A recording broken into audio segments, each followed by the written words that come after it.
अस्सलाम वालेकुम रहमतुल्लाहि वबरकातुहू।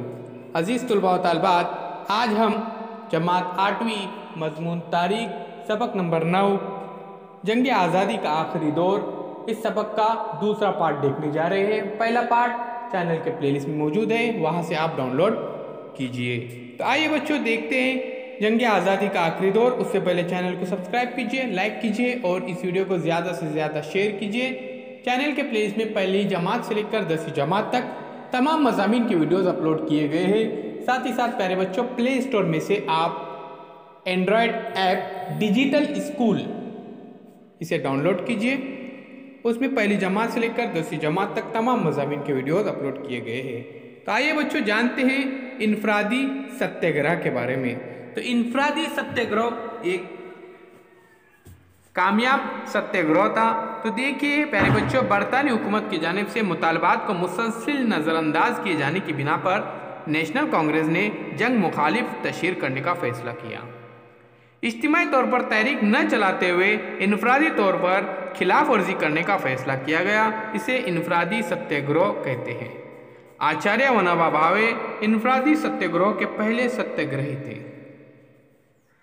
तो प्यारे बच्चों देखिए, पहले यहाँ पर हम देख रहे हैं कि इनफरादी सत्याग्रह आगाज होता है, जिसके सदर थे आचार्य विनोबा भावे। इन्होंने इसका आगाज किया था।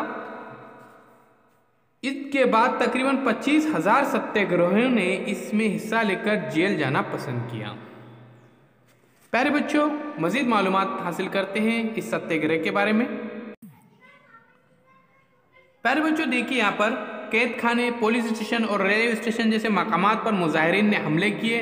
सरकारी दफ्तरों पर कब्जा करने की कोशिश की। महाराष्ट्र के आष्टी, पावली, महाड़ और गारगोटी वगैरह गांवों के बच्चों और बूढ़ों ने जिस आज़म, हौसले और ताकत के साथ हालात का मुकाबला किया, वो नाकाबिले फरामोश है। अब देखते हैं एक बच्चे की बहादुरी। जंग आज़ादी की जद्दोजहद में स्कूल के तलबा ने भी कुर्बानियाँ पेश की। नंदुरबार में स्कूली तलबा ने सुरेश कुमार की क़यादत में तिरंगे परचम के साथ जुलूस निकाला और वंदे मातरम के नारे लगाए। पुलिस वालों ने गुस्से में आकर छोटे बच्चों पर भी गोलियां बरसाई। इस फायरिंग में सुरेश कुमार, लाल दास, उसके बाद धनलाल, शशिधर और घनश्याम नामी तलबा शहीद हो गए। तो प्यारे बच्चों, इसमें बच्चों ने भी अजीम कारनामे अंजाम दिए, तब जाके हमारा मुल्क आज़ाद हो गया है।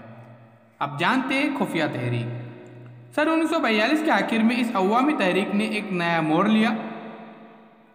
तहरीक की क़यादत नौजवान सोशलिस्ट रहनुमाओं के हाथ आ गई। जयप्रकाश नारायण, डॉक्टर राम मनोहर लोहिया, उसके बाद छोटू भाई प्राणक, अच्युतराव पटवर्धन, अरुणा आसफ अली, यूसुफ मेहर अली, सुचिता करपलानी, SM जोशी, शिरूभाऊ लम्हे, NG गोरे, यशवंतराव चौहान, वसंत दादा पाटिल, मगन लाल बागड़ी, उषा मेहता जैसे कई रहनुमा पेश थे।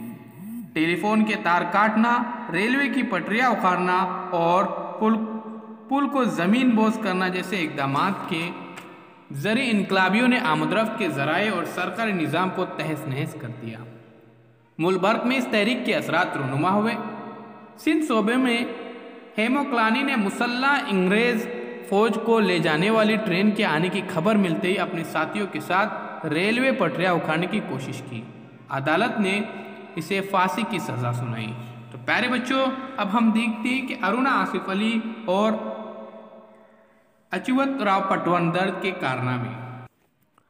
मौजूदा जिला रायगढ़ के तालुके करजत में भाई कोतवाल का आज़ाद दस्ता और नागपुर के जनरल आवारी की लाल सेना जैसी टोलियों ने हुकूमत को कई महीनों तक बेइंतहा परेशान किया।